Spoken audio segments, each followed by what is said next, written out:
Thanks so much for being here, guys. I've never really spoken in front of more than 20 people, so if I choke, stutter, or whatever, just chill, okay? Thank you again, Joe, for having me. It's an honor to be here.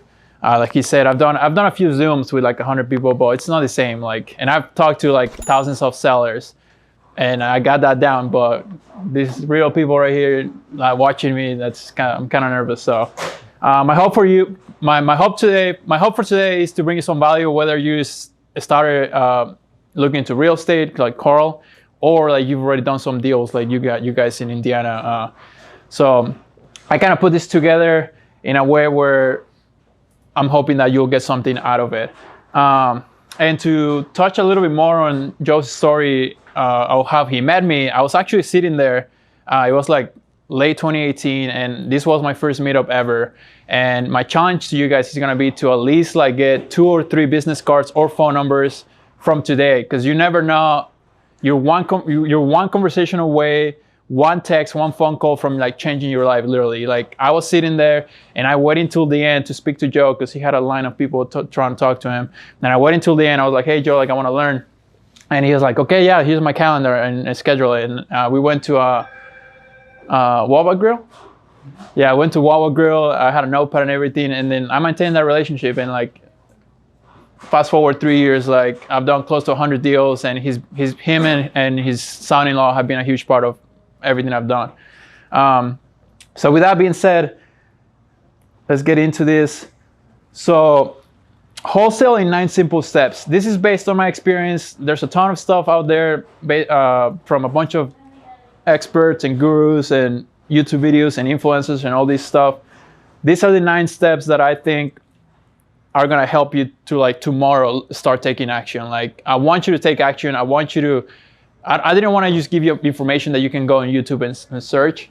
I want to give you steps, like specific steps that you can take starting tomorrow so that you can get a deal in the next 30 to 60 days or 90 days or a whole year. So number 1, pick a market. Number 2, pick a way of generating leads. Number 3, start having conversations. Number 4, analyze deals. Number 5, make offers. 6, follow up. 7, close. 8, find buyer. Number 9, get paid. Who here likes to get paid? Right? And who here likes to get paid without going through the whole process of 9 steps? Right? Like, yeah, everyone. But unfortunately, there's a process to everything. Has anyone here done a wholesale deal before? How long did it take you? I don't know, within a month. A month? Yeah. Dang, that's lucky. How about you? It was a creative one because it was I represented the buyer on the purchase, and I also wholesaled it. It took about 60 days. Yeah. So, like Joe said, it took me 6 months. I started full time April, right after COVID. Right after COVID hit, full time. I didn't get a check until I didn't put a deal under contract until January of 2021. So like 6-7 months later. And I didn't get a check until January 21st, I think, 2021. So, number 1, picking a market. Your backyard is going to be the best and the easiest way to start getting started. Like here in Orange County, there's everyone out there will tell you like California is really hard and blah blah blah and all this crap. And we've done close to 100 deals here in California, and it's definitely possible. The 4 markets right underneath right there, those are my favorite markets to wholesale right now. North Carolina, Florida, Texas, and Georgia. That's where the big dogs are buying. Like Blackstone, like the big hedge funds with billions of dollars. That's where they're buying. That's where I was at the Bigger Pockets conference a few weeks ago in San Diego, and I was talking to guys that have like 3,000 rentals, 4,000 rentals, 5,000 rentals. That's where they're still buying. Job growth, population, all of those are indications that those markets are going to be really strong, even if like shit hits the fan in the next 12 months. So that's where you want to buy, whether it's for buying whole or wholesaling or whatever. Those are the markets. And within each of one of those states, obviously the big metro areas, so like North Carolina, Charlotte, Raleigh, Raleigh, however you say it. Florida, Jacksonville is blowing up. I'm sure you've heard of that already. Texas, Dallas, Houston, the popular ones, Austin, and then Georgia, Atlanta. So number 2, generate leads. In order to do deals, you have to generate leads, right? So these are some ways that I still find deals. Driving for dollars, cold calling and SMS, social media ads, Google ads, referrals, and door knocking. So driving for dollars, that's how I got my first deal 6 months later. I was driving in Banning. You guys know where Banning is? Yes. Yeah. I was driving in Banning and I met this owner, little short Mexican guy. And I was like, I started speaking Spanish and he's like, you speak Spanish? He's like, Mexicans are not tall, what are you doing? Like, and then we hit it off, and before I knew it, he literally owned half of Banning. Like, I searched him up and he owned like half the town. He moved from Mexico in the 90s, and I don't know who taught him about real estate, because Hispanics don't know about real estate investing or any type of investing. So that's one of my missions, to get my people to change their lives, and that's a whole other thing. But he owned half the town. He ended up selling me like 12 properties, and that January, where I got my first deal, he sold those 4 properties. So I did 7 deals that January, the 7th month of me being full-time. So that's driving for dollars. Super easy. All you need is give up your time and gas. Like, if you don't have money to spend in marketing, then you have to give up your time. Cold calling and SMS, good old cold calling, it's still one of the best ways to get deals. You can hire VAs, you can cold call yourself. If you're getting started, I would definitely recommend you to cold call yourself first, just so that you can get the reps. Cold calling is not easy, it's hard. It's really hard. Like, it's hard, nobody wants to do it, but if you want to be good at it, I would definitely do like 1,000 calls, and then you can hire somebody else. Social media ads, Facebook ads have been really effective for me, for my team. We've done really well from Facebook ads. If you're gonna do that, make sure that you hire somebody that knows what they're doing, because Facebook changes their whole science behind their backend. They change it all the time. So if you don't keep up with it, you're gonna be just spitting out like ad spend and ad dollars, and you're not gonna get anything. Google ads is really good too. It's a lot more expensive than Facebook ads. Referrals and door knocking. Referrals, again, my challenge to you is that you change information here with somebody here, because you just never know who has the next deal. I went to a meetup in Riverside like 2 months ago, the big one, Inland Empire real estate investing meetup, and I connected with a buyer that has a bunch of rentals in San Bernardino. And that month, I assigned two of my wholesale deals. I assigned him to him because I met him there. So it took me 2 hours of my time to drive out there, make some connection, have some conversations, and then I assigned 2 deals.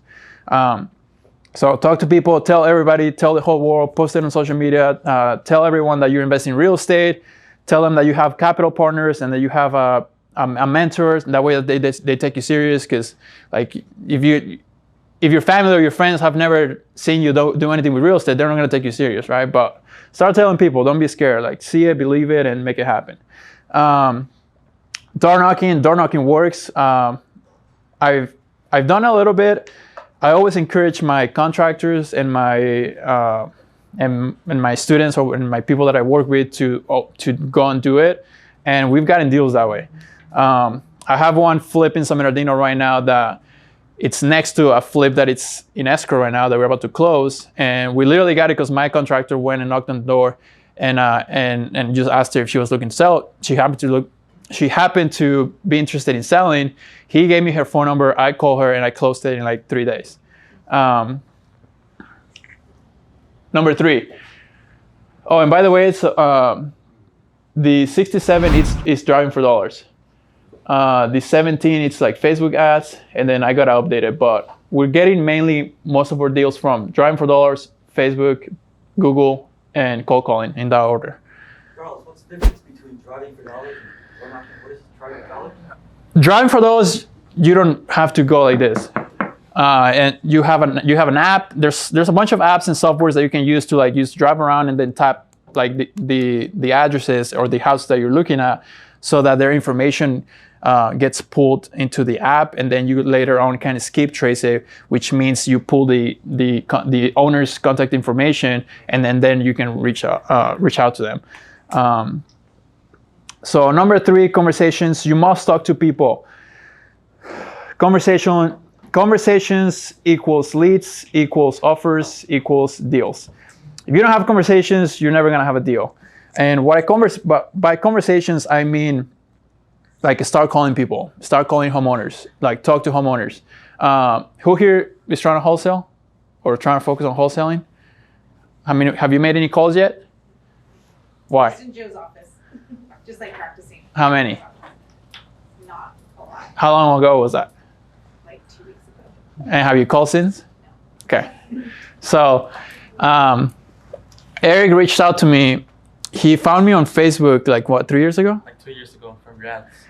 2 years ago, he sent me a message, and I don't think I responded, or maybe I did, but 2 years went by, and then he finds me on Instagram. He's like, "Hey Carlos, like I reached out to you on Facebook a long time ago." He sends me a screenshot. He's like, "I'm super hungry. Like I dropped out of high school. Like I've done a couple of deals already." And then I invited him over. I was like, I didn't take him serious. Like I got a lot of people, and like just like out of those 500 launches, maybe like 3 people did something. It's a hard industry, but anyway, didn't really take him serious. I was like, okay, sure, go find me 1,000 houses driving for dollars, and then you can come to the office.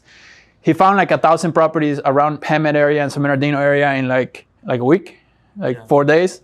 I was like, okay, all right, I like he's hungry. And then I was like, okay, I'll see you at the office 8 a.m. or 9 a.m. on Monday. And he lives in Hemet. The office is across the street. So he drove 2 hours and he was there like 8:45. Like he was early. I was like, okay, this kid is serious. But yeah, I don't know where I was going with that. But talk to people, have conversations. Because the conversations. He made a bunch of calls that day, and he hasn't gotten a deal yet with me yet. But he's having those conversations. You guys have to call. It's uncomfortable. It's hard. You're gonna get hung up on. You're gonna get cussed out at. But you need to do it in order to be successful and just get good in this business and get good at sales. And sales is a skill that even if you don't stick around with real estate, it's gonna serve you well. Any questions? I want to keep it to like a couple questions per slide, and then at the end we'll do a big Q&A. Driving for dollars, you're looking for houses. What's the criteria for what you're looking at? You're driving past, like what's the thing that catches your eye fast? Broken windows, the lawn not being taken care of, broken mailboxes. You can tell when the doors are old, the windows are old, the stucco is kind of like messed up, the roof. There's clear signs when someone's not taking care of their property. Are you driving for dollars in person, or are you going to digital now? I know some people that are doing it digitally. I've never done digitally, honestly. Yeah. I don't know. I wouldn't do it. I wouldn't recommend it.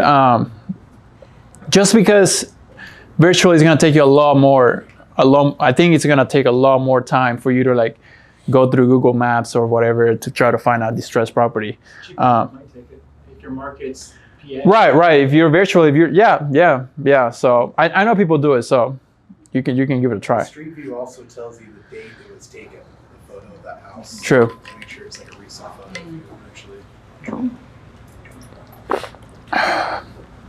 Okay, so my step 4 is analyze deals, because let's say you already have some leads, you already have some conversations. So how do you analyze deals? This seems to be like one of the biggest struggles as of why people don't pull the trigger, because they say like, well, if they say yes, like, what do I do now? And I was like, how many calls have they made? 0. I'm like, okay, get a yes first and then call me. This is literally the formula that we use. It's super simple because we analyze a lot of deals every single day. So ARV minus carrying cost, closing cost, minus repairs, minus profit, minus assignment fee. That gives you a total cost. You subtract that. You subtract that to the from the ARV, and then it gives you the 254. The 259 is the 70% rule that I'm sure you've heard of, which is 70% 70% of the ARV minus the repairs. But the 254 is what we're going for. And then the 325 is the MAO. And the MAO pretty much, this increase right here of like $29,000 or 31, it gets taken away from the profit. So if you want to increase your offer, it's going to shrink your profit. That's where it comes from. And then the repairs is, again, that's one of the things that it seems to be a struggle of people don't know how to do. Guys, now like I've done like 20 flips with a partner, and I never knew anything about construction. I deal with contractors, and I don't know like how to change a faucet. Like, my point is like, don't get so caught up in like trying to know everything. Just use that rule: $35 per square foot for a light rehab, $45 per square foot for a medium rehab, and $55 per square foot for a more extensive rehab.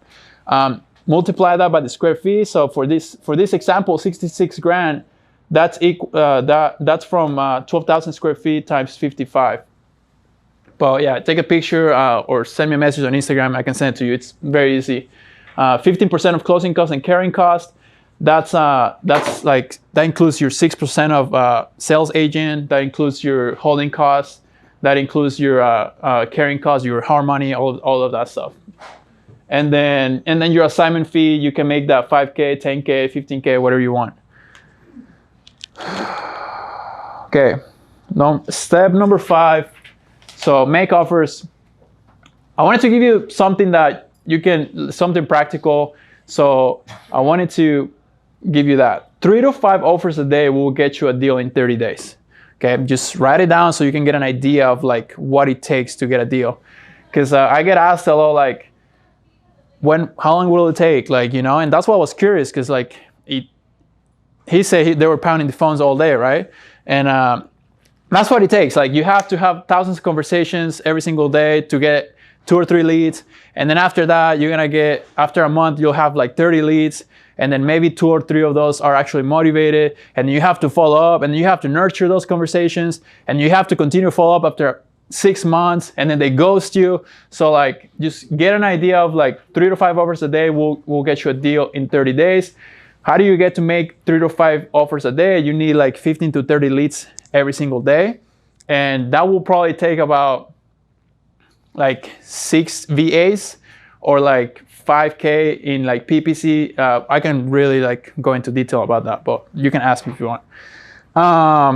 Number 6, follow up. Money's in the follow up. I'm sure you've heard that before. So this is the formula that my team and I use to get a hold of anyone. You call 3 times in the morning, back to back to back. I'm calling 1 time. They don't answer, I'm calling them again. I don't wait time. They don't answer, I'm calling them again. They don't answer, I'll leave it alone, I move on to the next person. And then in the evening, again, I'm gonna do the same thing. Call, call, call. Now, since it's the evening, I'm gonna leave a voicemail. Then I'm gonna text, and then I'll do it again the next day. Okay? If it's an inbound lead, I'm gonna leave a voicemail, a detailed voicemail like, hey John, I got your inquiry about receiving a cash offer on your property on 123 Main Street. I actually just found another property, so I wanted to jump on this one and earn your business because I want to beat my colleague John here. Give me a call ASAP. Okay? If it's an outbound, like a cold calling lead from like a VA, I'm not specific at all. I'm gonna be like, hey John, this is Carlos. Give me a call back when you have a chance. That's it. Pretty vague. You want to pique curiosity, and you want them to call you back and get them on the phone. And then same thing for text. If it's inbound, like a PPC lead, those guys are ready to go. Like, there's been deals where we didn't call a PPC lead right when he came in, and then somebody else got it, because those people are like distressed. They're trying to get they're trying to go. And then same thing with text. I have templates for all this, like, but again, don't get caught up on like not having a script or not knowing what to say. Just reach out. You'll figure it out, and then repeat. Any questions on this slide? Those 3 to 5 offers a day, those are in writing, or those are? No. Everything over the phone. Yeah. Unless you have an agent that is submitting offers for you for on-market properties, then that's a whole other thing. But this is everything off-market. So you just actually talked about distress. So what systems are you using to find those distressed properties, like the NODs or property radar or something like that? Yeah, so we're targeting probates, violation codes, high equity, code violations. I already said it, right? Absentee, vacant, and mom and pop landlords from like 3 to 5 that own 3 or 5 properties. And we have niche lists that we use. I can give them to you. Number 7. So step number 7 is going to be closing. So once you get your offer accepted, you want to send an agreement and open escrow and then get that whole thing going. So once you get your offer accepted, do not let time go by. Don't be like, okay, trying to think of a story. Let's say that the seller already accepted my offer and I get excited and I hang up and then I go tell Joe and like time is going by and like I call back and then now they're not answering and then somebody else got it. Time kills deals. Once you get your offer accepted, try to get it signed on the spot. Try to keep the seller on the phone and get him to sign. They shouldn't have any more objections. There's been times, and I've learned from this mistake. I've learned from the mistake. My team has learned from this mistake. There's been times where we send the agreement out, hours go by, and we can see on the DocuSign that they opened it, and they haven't signed it. Yeah, they feel me right there. They haven't signed it, and then we call again, and we're like, hey, like, wanted to see if like you had any questions about the agreement. They answer. Sometimes they'll ghost you, and then there goes your deal. They answer, and they'll be like, well, yeah, but I see here on number 9 that it says you have 15 days for an inspection. I thought you were buying it as is. And then they just start reviewing the whole thing, and that's fine. Like, they have the right to do that. It's a big decision. They're selling their house, right? But I want to do that on the phone with them, so I can like right away clear those objections and then get them to sign on the spot. Okay. Also, make sure that before you sign an agreement, everybody's on board. The wife, the uncle, whoever's on title. Like if it's a bunch of siblings that inherit a property, you want to get everyone on board and and ask that they're on board so that there's no issues of like sending the agreement and then they see it on the agreement and then the other sibling is shopping it around to other investors and then now they're getting an offer $5,000 more and now they come back to you and like, yeah, we didn't sign because we got $5,000 more from this other company. I'm like, keep them on the phone and don't let that happen. Okay, I gotta relax, guys. I'm a little. Number 8, find a buyer. So finding a buyer is also pretty hard. It's not hard, but it seems to be a hard thing to do for people that are getting started, and they struggle to find a buyer. So Facebook groups, realtors, search up recent flips in the area. Oh, I also assigned a deal in San Bernardino. I went on the MLS and I like put a 1 mile radius to where my property is, and I started calling all those people that flip there. A lot of these investors are licensed as well. So I reached out to them. I was just like, hey, like I see that the property right here that you just listed recently, you flipped it. Are you taking on another project? Are you still buying, et cetera, et cetera? And I found a buyer like that.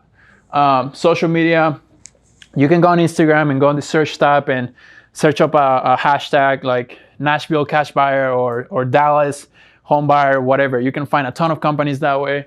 PropStream, Investor Lift. Investor Lift is a really popular one. It's really expensive, but if you know somebody or ask around, people have access to it. People have accounts to Investor Lift. It's pretty much like a marketplace for off-market properties. So we've been able to. We have 3 deals right now that we're about to close. One in North Carolina, Atwater by Merced up Northern California, and then Pacoima, LA. And all 3 of those buyers from Investor Lift. JV, guys, if you're getting started and you get an offer accepted and you're negotiating it, like let me know. We'll JV it. I'll find the buyer. We'll split the assignment, or find anyone that it's in that market. You can always list the property. Just make sure that you disclose it to the buyer. That way they know. Or you can just put it on Zillow as a for sale by owner. Okay, ton of wholesalers do that. Buyers get sellers get pissed, but just make sure that you tell them. Be upfront, be transparent. Don't be that wholesaler that just shouldn't be wholesaling. Find out. Number 9, get paid. Obviously, this is the best exciting. This is the best thing. This is the exciting, the exciting step. And but it's hard. It's hard to get to that point, right?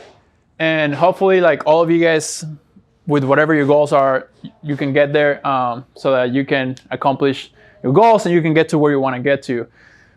Once you find your buyer, you're gonna sign it. You're gonna close and get paid.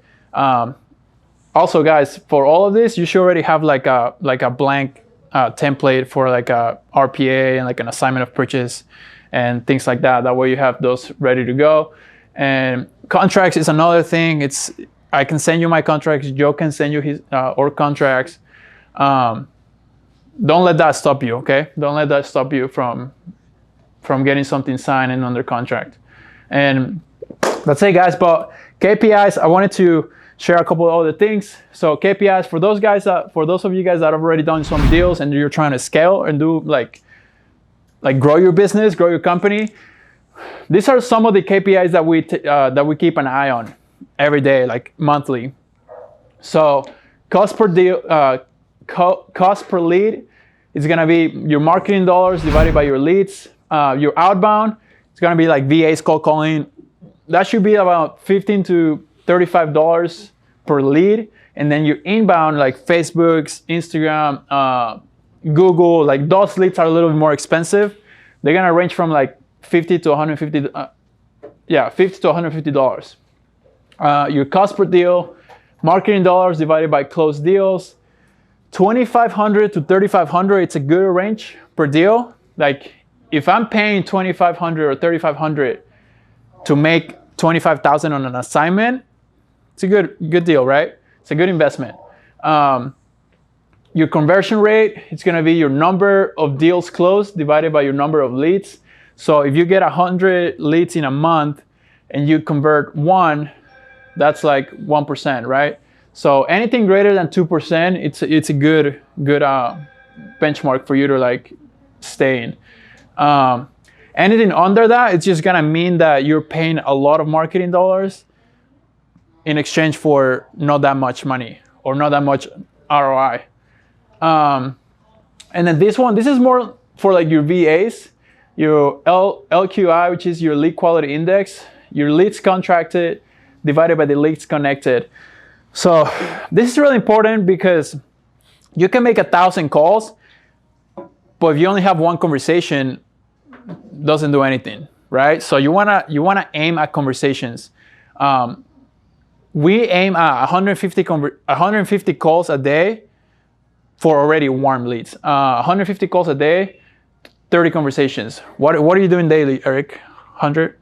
For the cost? Yeah. Yeah, around 100. And how many connects? Usually it's 40%, around 40%, or a little bit less sometimes. Or sometimes it's more, it depends. Yeah, Usually it's around 50%. but you want to make sure that you keep an eye on this and that you're aiming at conversations. You want to aim at having conversations because it doesn't matter. Again, it doesn't matter if you make 1,000 calls but you don't have a conversation with anyone. Anything above 0.56%, it's going to be pretty good lead quality index. So any questions about KPI stuff? I have a question about the slide before. Yes. With the buyer, can you give examples of the type of Facebook groups that we should be including? Yeah, there's thousands of Facebook groups out there. What market are you in? I'm thinking maybe Riverside, Imperial, San Bernardino. Okay, so you can just do Inland Empire cash buyers. You can type that in. You can type in Riverside Investor Club.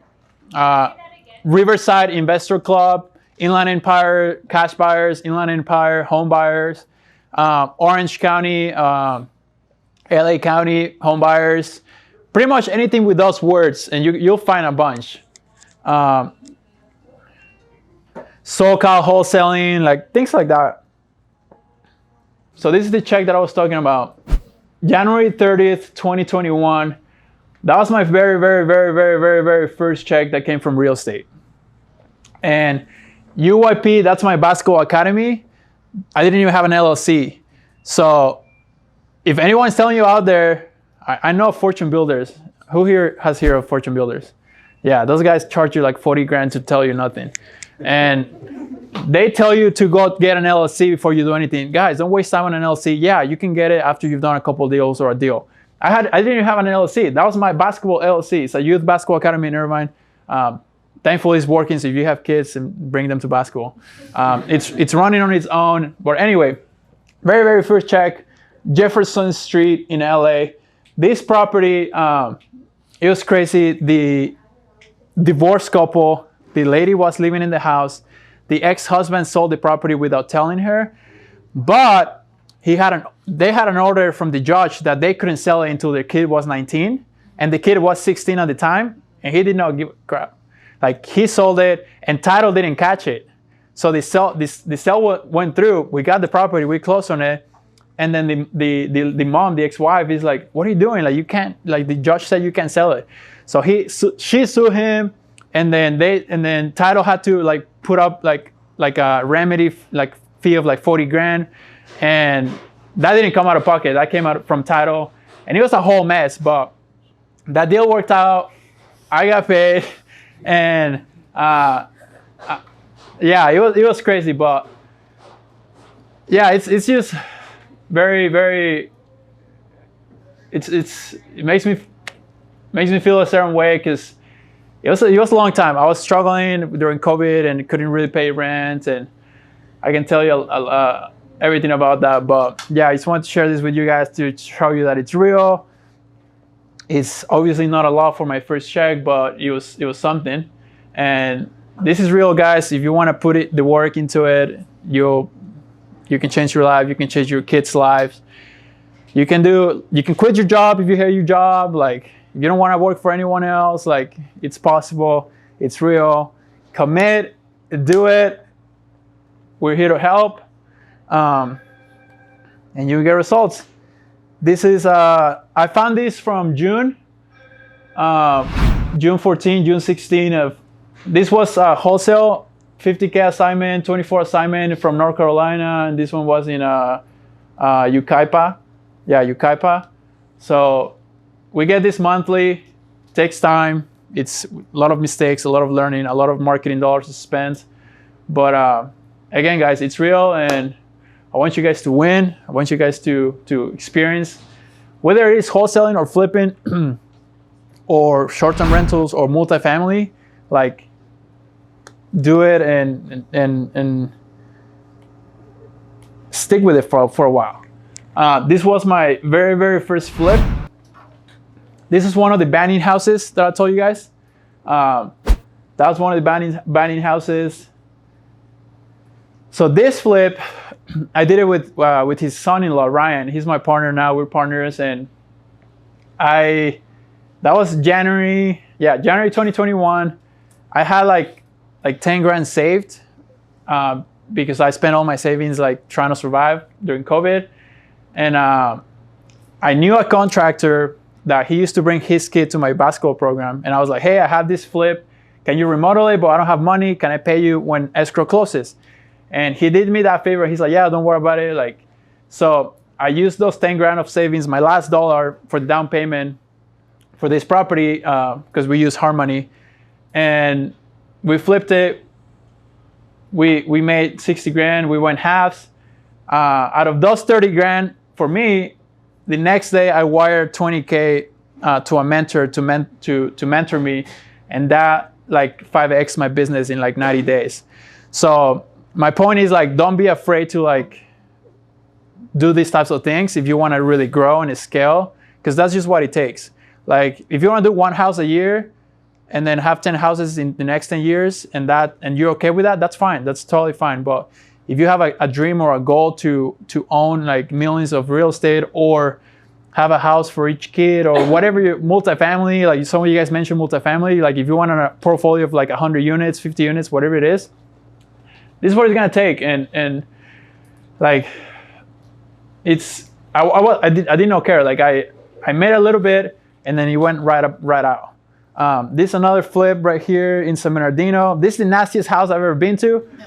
There were cockroaches coming out of the outlets. Like, here, I'm gonna show you the toilet. Guys, people were living here. And there's there's thousands of houses like this. So if you don't knock on the door, if you don't call the landlords, the owners of this property lived in Idaho. Last time they went to the property was 2012. They were getting like $800 a month, which is like way below market value. They didn't care. Like, they were in Idaho. They haven't been into the property in like the longest time.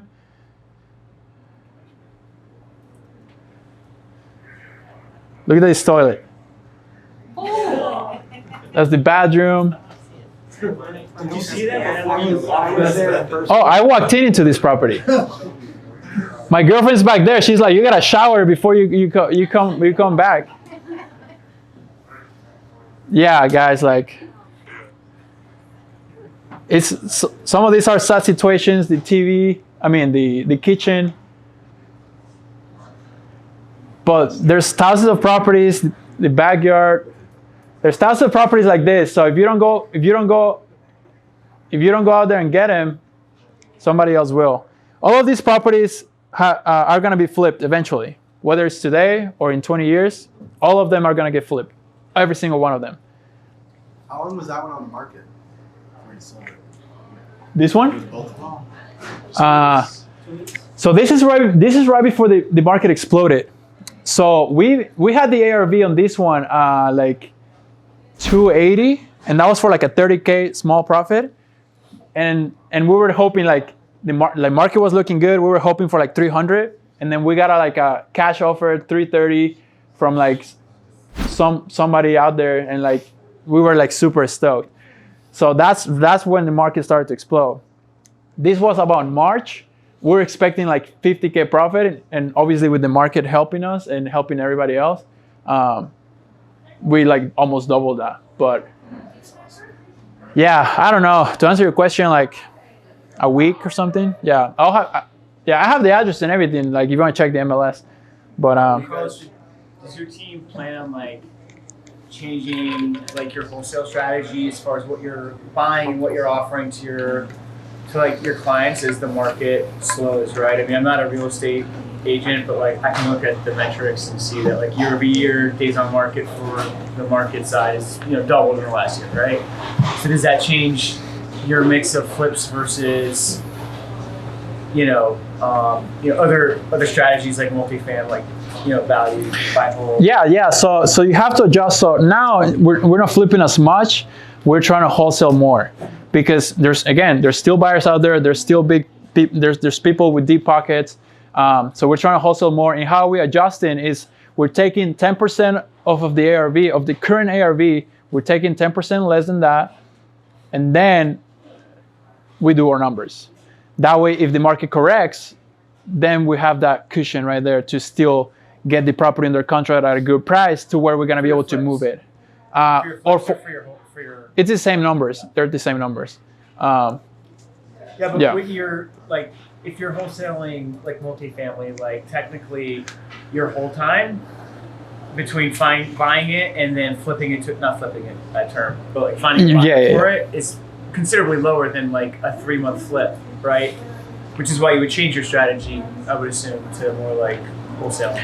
Yeah. So we just adjust our numbers.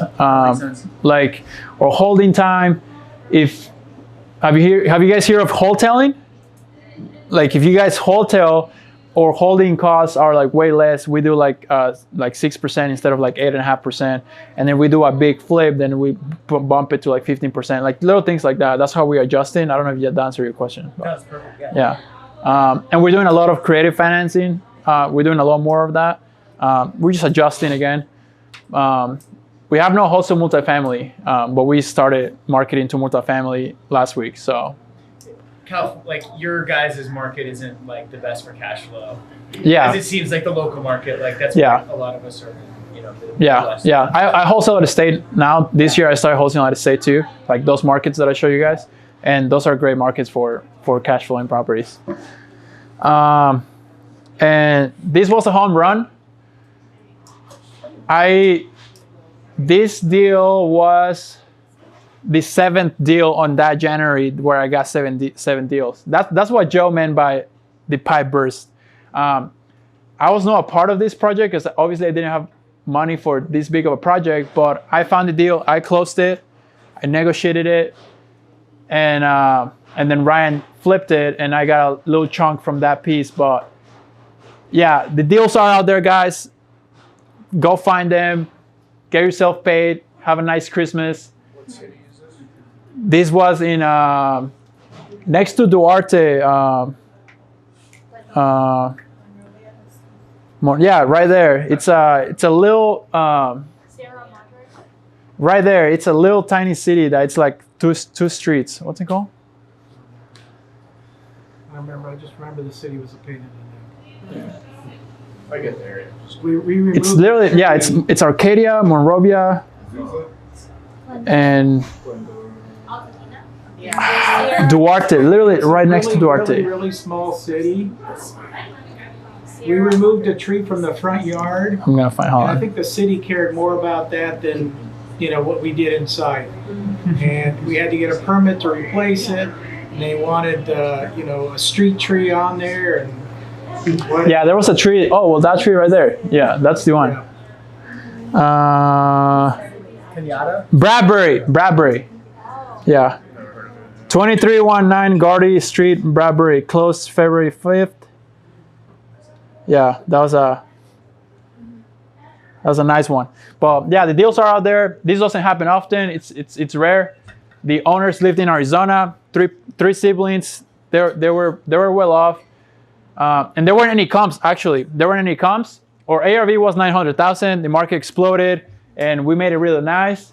And we got a lot more than we thought. But yeah, Joe took me out for a nice dinner. That's all I got. Carlos, you said you didn't do this. You did the deal. You found the deal, but you didn't. You weren't. Yeah, I found the deal, closed it, negotiated it, and then I gave it to him and his son-in-law, and they flipped it. Yeah, but so yeah, it's fun. This is my Instagram. Can you guys pull out your phone, follow me if you learned something today, or if you have any questions, DM me. I'm answering questions all the time. I'm happy to help you and answer any questions. I'm here. Joe's here, like I said already earlier. And yeah, I'll open it up to questions.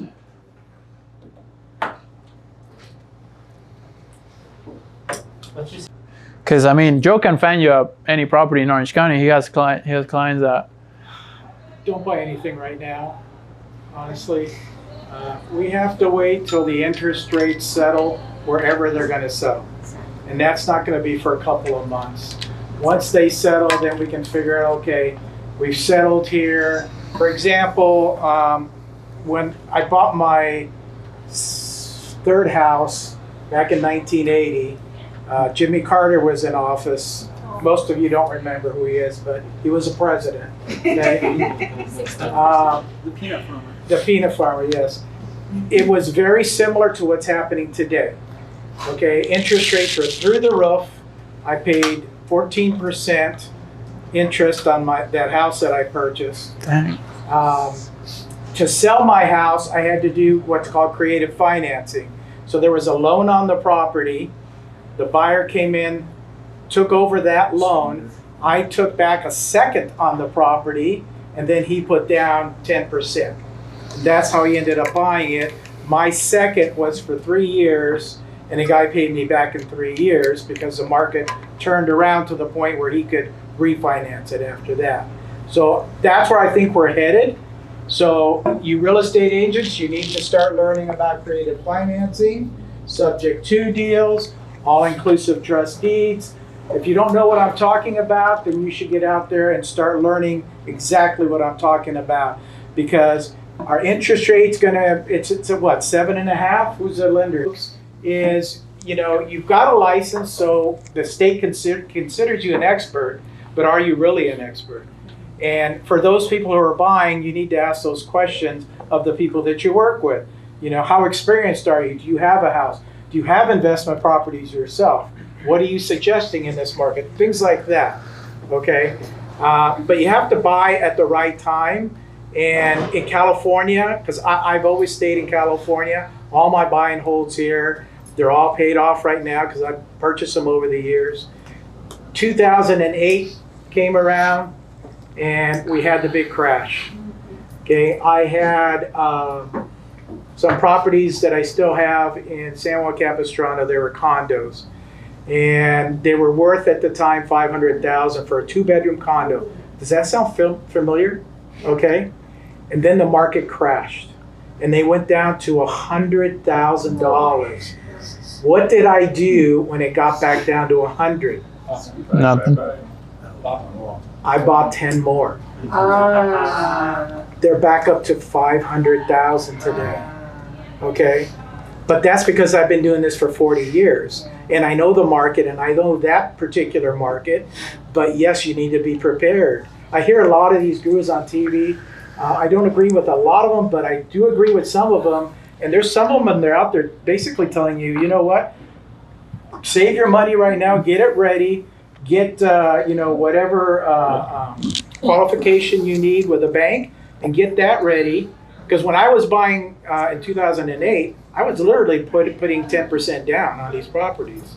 You know, why not? What would cause the crash? Because I mean, I study up and listen to a lot of different people, and I can't see the true cause for any crash. And I mean, certain things like the millennials being like the biggest buying power right now, you know, probably after the boomers, and there's not a lot of inventory, so I don't see how like the demand is going to go down, and people like a lot of builders start building. It's not. There's 3 things that'll cause a crash. One is interest rates. Unfortunately, they're going up, so that will cause a crash. Unemployment. In conjunction with unemployment. So if you don't have a job, you can't make a mortgage. So again, if real estate agents, get ready. If you've heard the word short sale, then get ready. That's not going to happen because we've run up so much in prices that we're up here and they can't make their mortgage payment, but their mortgage is here. You know, let's say it's 500 and the house is still worth $1 million.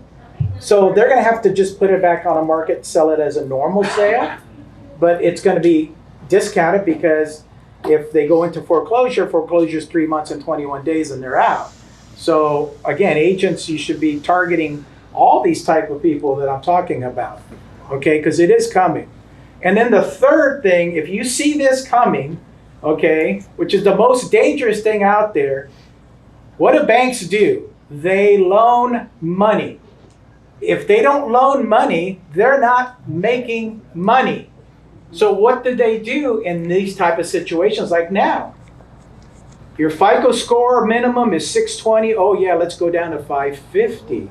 These people down at 550, sorry, they can't afford the place and they shouldn't be buying anyways, but the banks are letting them. So now, okay, that's one problem. Next problem, like we had in 2008, we had warm body loans. If you had a warm body, you went to a bank, they gave you a loan. I don't care what it was. Okay, not everybody with a warm body should be buying a house. Then they had 100% financing. Okay, so there's the third leg. If you see that happening, then definitely start hoarding as much money as you can. Get ready, because it's going to go down to the bottom, and then you start picking everything up at the bottom. Nice. And just literally ride it up for the rest of your life, if you're young. Yeah, if you're young.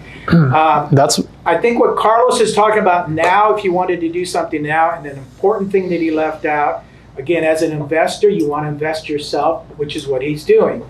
So he's purchased a couple properties. I don't know if you're holding any, but he is Airbnb-ing the ones he is holding, and that's where you're going to cash flow. Okay, my son-in-law just put an Airbnb property that did you find that one for him in Big Bear? Yeah, found that for him in Big Bear, 2 of them. He just put one on Airbnb, and he just started that, and he's got it booked on January. Well, he's got more dates booked, but he's got it booked on January 1st, 2nd, and 3rd, $1,800 a night. Nice. Okay, that's where you're going to make your cash flow. If he's thinking about investing, you need to go to Joshua Tree where he's at. You need to go to Big Bear. You need to go to those markets where you can Airbnb property and get that cash flow, because you're not going to get it anywhere else. Honestly, you're not. And then the last question, which is really funny, is JV stands for joint venture. Mhm. Yes. Okay. It's brilliant. I'm brilliant. Okay. Got it. Thank you. Yeah, guys, don't let the market stop you. Like, I'm not an expert. He's been in real estate for 40 years. I've been in real estate for 2 years. Just pay attention to those that know, but still do. Like, still take action, still save money, still. Wholesale is a great time because we get emails from wholesalers every single day saying price reduction, price reduction, price reduction, price reduction, price reduction. They have hundreds of deals out there under contract for at prices that they cannot move. So what does that mean? It's gonna weed out a ton of wholesalers that got lucky and got spoiled the last 2 years. So if you're trying to wholesale, it's a great time. If you're trying to buy short-term rental, do your due diligence. It's gonna stay here. Like he said, in California, like Big Bear is good, Joshua Tree is still good, pretty saturated right now still, but it's still getting booked. Lake Arrowhead is dead. Carmel is good. Paso Robles is good. Temecula is done. Lake Tahoe is done. Oceanside good. Huh? Like, it's not a good market to invest a short-term rental, or the regulations, or they banned it. Like, why do you sell your Lake Arrowhead one? Well, a few reasons, but the market mostly because it was so good, so high. Yeah, okay. Sold in late February. But if you look at like ADRs, which is average daily rate, about $200, and make sure that you can cash flow 2x to 3x of your mortgage, and you'll be fine. Because after cleaning fees, after Airbnb fees, after utilities and everything, like you don't make as much as it looks on paper. So just make sure that you do your numbers and that you search up the ordinances for that city, because every city is different. And creative financing, like he said, agents, and even if you're an agent, like there's deals out there. Like, start making offers to those that are sitting on the market for 90 days or more. Start telling them, hey, start asking them, is your client open to terms? You don't have to know much about it. You say, would you be willing to carry the note? That's it.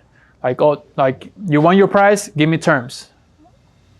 30 years, 4% interest, whatever. I got a condo in Dana Point, Ocean View, ARV's 875, 900. I got it for 575, 3% interest. I bought it subject to the first loan that the owner had, 4% loan to Wells Fargo of $218,000, and then she's carrying the rest she's carrying the second note, $345,000 at 3%, 2% down payment. Is that one of those new build condos right there in Dana Point? No, I wish. It's existing. Her son was living there, and he finally got out. And this lady used to call Carlos her son. Yeah. She still does. You know. Yeah, she says. So those deals are out there, and I found one the other day. It was on the MLS. Found one the other day, and tried to get my YouTube guy. He does all my YouTube, so I tried to get him to buy it, but he's just got married Saturday, and there's too many things going on. But I'm telling you, if this one was literally 10% down, it was a condo, it was just a 1-bedroom, but the guy was willing to do, financing at 5%. If you can get into something at 10% down and not have to qualify for a loan that's not in your name, it won't show up on your credit report. Hello, I mean, there's deals that you just have to ask. Honestly, just say, all of our cold callers ask, are you willing to take back some seller financing? And it's just a matter of a discussion. What is that? And explaining that to them. What that is. Yes, sir. Question on the Dana Point deal. What happened with the spread equity between the 500 something and the ARV, which is 900? Did you put any down, or how did you close it on the $500,000? What do you mean? How did I close it? Like, how did I get it that cheap? Yeah. Because she calls me her son. Because she calls me her son. Distressed situation. The son hadn't paid a dime to her mom in more than 10 years. All he did was smoke weed and play with his cats that pissed all over the place, and he didn't do anything. So she called me. She had already sold me 2 other properties in Palm Desert, and she called me. He's like, "Hey, David he's a rat." She literally sent me a rat emoji saying David is a rat. I'm trying to just retire and have some income, and we looked into flipping it. I was like, it's a great spread, great location, great area. And I was like, sorry, Joe, I'm gonna keep this one.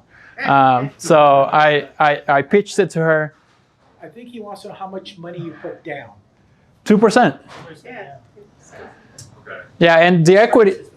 Yeah, and the equity, I'm putting about 80 grand into it, full remodel, and then I'll have the rest of that as equity. She did not like tell you, well, I mean, it's valued more than kind of what you put into it. Yeah, she did, and I was like, where the market is heading, this is what I can do. I'll take it off your hands. I'll deal with David. I'll evict him, and I'll pay you the terms. So 3% interest on a 340. I'm paying her like $1,500 cash flow. That's net to her every single month. She's like, that works for me. Just give me 2% down. She's older, and she's like, I don't want to pay taxes. If I sell this for cash, I'm gonna get hit with capital gains. And she was gonna pay in taxes like $190,000 in taxes or something like that. So she was like, great, I want that monthly income for my retirement, and then I won't pay taxes. But she was in a distressed situation. That's why she let it go for that cheap. I'm still not. I think that's his question. I'm still not clear. You had a first trustee, which was how much? Wells Fargo, $218,000. And she took back a loan for how much? No, that's the first one. Okay, the second one. Second one, that's the one she's carrying. Which is how much? $345. Okay, so you're basically saying you went in without paying any money down. Correct. 0. Yeah. That's what he was asking. Are you on the title? Yes. And she's on the title? No, the first loan is to her name, and the second loan is to her name. I'm on title. I'm the owner. I have the deed. Guys, do you have your cold callers explaining to the sellers what seller finance is, or do you just have them asking the question, and then if they then say, what is that, do you say, oh, a team member will explain it? So we're working on that. We're working on training them. So Eric has been implementing that right away. So the first thing, here, I'll show you guys.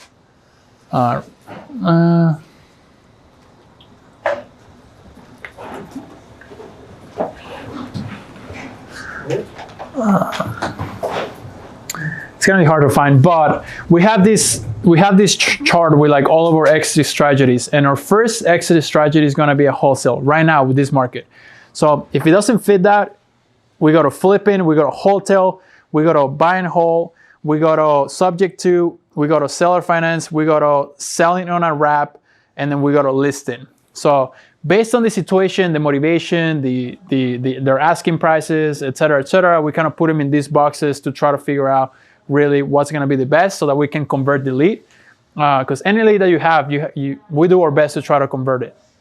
But to answer your question, it's like on the phone, like, okay, it doesn't fit this, and then Eric goes like, oh, well, we're not able to do a cash offer because we're 100 grand below your asking. Would you be interested in giving us terms? And also how we see if we're gonna offer that or pitch that is based on their goals. We like to ask, like, Mr. Seller, what is your main goal? Is it to walk away with $300,000 cash and have him sit on the bank and lose money? Or is it have some cash, move to Arizona, and then maybe you can make more? And then they're like, well, I just need 20 grand to move, and then I'm not doing anything else. Oh, well, great. I can give you 20 grand, and then I'll pay you interest on the rest. You'll make money every single month, and you'll make more eventually. And what's in it for me? I don't have to come up with 300,000 out of pocket. Instead of paying the bank, I pay you. How does that sound? Yeah. I think that second note that the seller financed her equity. Like, what was the payment on that, and did you pay interest on that, or was it principal only? Yeah, there's a payment. So the first one is like a $1,400 payment, and the second one is like $1,480, and then HOA is $480. So my payment is like $3,500 for a month. Yeah. How far back are you running your comps to find the ARV? 90 days. 90? Yeah, and we're looking now at the active inventory too. Yeah. For your Joshua Tree property and just in general vacation rentals, how are you calculating occupancy when you do the numbers, like vacancy rate? So occupancy, I use strinsights.com, and I use AirDNA. And those are, I've analyzed like based on my properties and my real numbers compared to what AirDNA will say about my property and what STR Insights will have over, and it's pretty close. So I use those. So how many days on your Joshua Tree property are you getting $1,800? I'm not getting that. That was in Big Bear, but I'm getting about 800, 400 to 800. 73% occupancy for October. Is that like a unique property type, or is it just like a single? Yeah. Yeah. Right now in Joshua Tree specifically, and in general, I'm gonna say that you really have to make it a theme, or you really have to go all out to make it stand out. Because there's so many, especially in Joshua Tree, like there's so many like luxury and unique like bubbles and like these like things and like So I put a good amount into it, and I made it like Tulum theme. The link is in my Instagram. You want to take your girlfriend or boyfriend, like go and stay there. How long was the permit process for you in Joshua Tree? We're doing glamping also. We're going to do those globes. Yeah. So my two properties are in Yucca Valley. They're not in Joshua Tree. So one of them is in Yucca City. That was like 3 weeks. I paid and they gave it to me. And then the other one is in the Mesa area, which is sub-county. And that one took like 6 months. That one took a while because county is harder. But yeah, Joshua Tree specifically, I'm not sure. But I don't think it's as hard. I think we're estimating about 5 months. Yeah. Yeah. Do you have any rehab, or is it turnkey already? No, we're ground up. Oh, okay. And we're going to set up glamping sites. Okay. Yeah. Yeah. They still do well. Like occupancy is there. March, April is a great. Those are the best months for that area, for the desert. All the Coachella people, even though it's like 45 minutes away from Coachella, like you make a ton those months. And then if you have a pool and a spa, then you can make money in the summer and the winter too as well. Yeah. I also didn't, I'm not sure if I heard you mention any ADUs. Have you ever added any ADUs to your renovation strategy? I have not, no. I learned from Joe and shaking his head. The ADUs don't make sense. Get in, get out. They don't make dollar sense. Flipping is a numbers game, and if you add a $200,000 or $300,000 ADU on the property, you're never going to get that money back. For Airbnb, I would do it. I'm looking at one in Colorado right now as an Airbnb for myself, and I'm looking to add it because then you can analyze both units and you can double up your cash flow. Joe, I have one more slide. Is that okay? Wholesale with me. This is a group that I have. It's a free group. I do it with people from all over the country. You do have to find 1,000 properties, just like Eric, via Driving for Dollars to be admitted. I put you in a group chat. You have access to me and my team for any questions. We'll help you with all the resources, all the tools. We have escrow companies, closing attorneys, titles, contracts, assignment contracts, RPAs, addendums. We have everything that you can think of. If you want a JV or whatever, if you want help, that one's for free. And it will take you to Deal Machine where you can sign up for the Driving for Dollars app. You don't have to pay for it. We pay for the premium account so that you don't. So if you're interested, just sign up, and then my assistant will be able to tell who signed up. And once you start driving, we'll be able to keep track of that as well if you're interested. And yeah, that was it. Thank you guys.